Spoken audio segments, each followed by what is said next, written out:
Agartala railway স্টেশনে নেশা সামগ্রী সহ আটক 4 যুবক। ত্রিপুরা রাজ্যের রেলপথকে এখন নেশা পাচারকারীরা নিরাপদ করিডোর হিসেবে ব্যবহার করছে। কিছু ক্ষেত্রে পুলিশ নেশা সামগ্রী সহ পাচারকারীদের আটক করলেও পাচার বাণিজ্য বন্ধ করা যাচ্ছে না। আবারও নিষিদ্ধ কফ সিরাপ ফেন্সিডিল সহ বিহারের 4 যুবক আটক আগরতলা রেলওয়ে স্টেশনে। জিআরপি এবং আরপিএফ এর বাহিনীর যৌথ অভিযানে নেশা সামগ্রী পাচারকারীদের একটি দলকে গ্রেফতার করা হয়। তাদের কাছ থেকে উদ্ধার করা হয়েছে মোট 345 বোতল নিষিদ্ধ এসকাপ সিরাপ।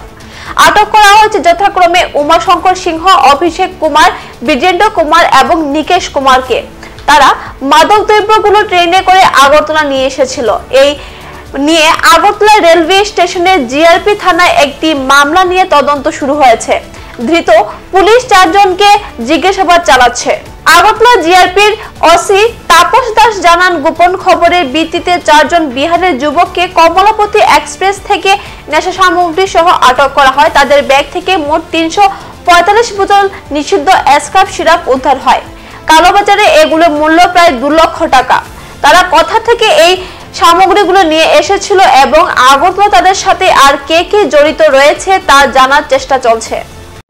অ্যাকচুয়ালি গতকালকেই আমাদের কাছে প্রায় 8টার দিকে একটা খবর আসে যে 4 জন লোক সম্ভবত নার্কোটিক্স ফেন্সিডিল বা স্কোপ নিয়ে আসতে পারে এবং সোর্সে এই খবরটা খুবই সলিড। তারপর আরপিএফ আমরা জিআরপি মিলে আমরা 2 নম্বর প্ল্যাটফর্মে, যেটা কমলাপতি এক্সপ্রেস বিহার থেকে আসে, যেটা বিহার হয়ে, তো এটাতে আমরা অ্যাম্বুশ পাতি বিভিন্ন জায়গাতে সাদা পোশাকে।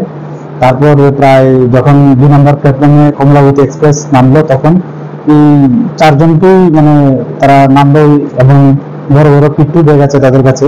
তো এই দেখে আমাদের সন্দেহ হয় যে হয়তো তারাই হতে পারে এবং কন্ট্রাব্যান্ড থাকতে পারে। তো যথারীতি আমরা প্রিলিমিনারি জিজ্ঞাসাবাদ করে এবং একটা সার্চ করে দেখলাম যে হ্যাঁ, ওটার মধ্যে স্কোপ আছে। তারপর যথারীতি আমাদের হাই অথরিটিকে খবর দিয়ে ওনারাও আসে, ওনাদের সামনে ওদেরকে সার্চ করা হয় এবং সার্চ করে আমরা 345 বোতল স্কোপ সিরাপ উদ্ধার করি, যার বডি পিন প্রায় 200 টাকা এবং যা মানে বাজার যে নেশা দ্রব্য হিসেবে যে বিক্রি করে প্রায় 500 টাকা করে, তো এই হিসাবে তার বাজার মূল্য প্রায় 1,72,500 টাকার মতো দাঁড়ায়। তো তারপর আমরা ওদেরকে অ্যারেস্ট করি এবং আমাদের জিআরপি থানাতে একটা স্পেসিফিক মামলা নেই। তো আজকে তাদের কোর্টে ফরওয়ার্ড করা হচ্ছে এবং পুলিশ রিমান্ড চেয়ে। তো এটা কোনখান থেকে এসেছে এবং কোনখানে এই মালগুলা যাবে, তো আমরা এগুলা অবশ্যই খতিয়ে দেখছি।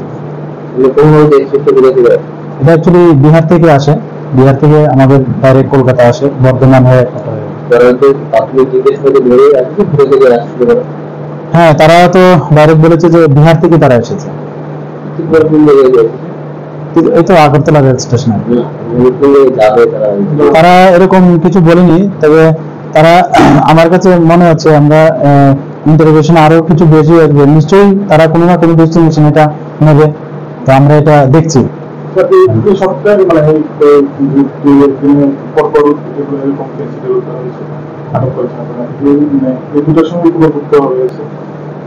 দুটার সঙ্গে যুক্ত হতেও পারে, আমরা এই বিষয়টা দেখছি।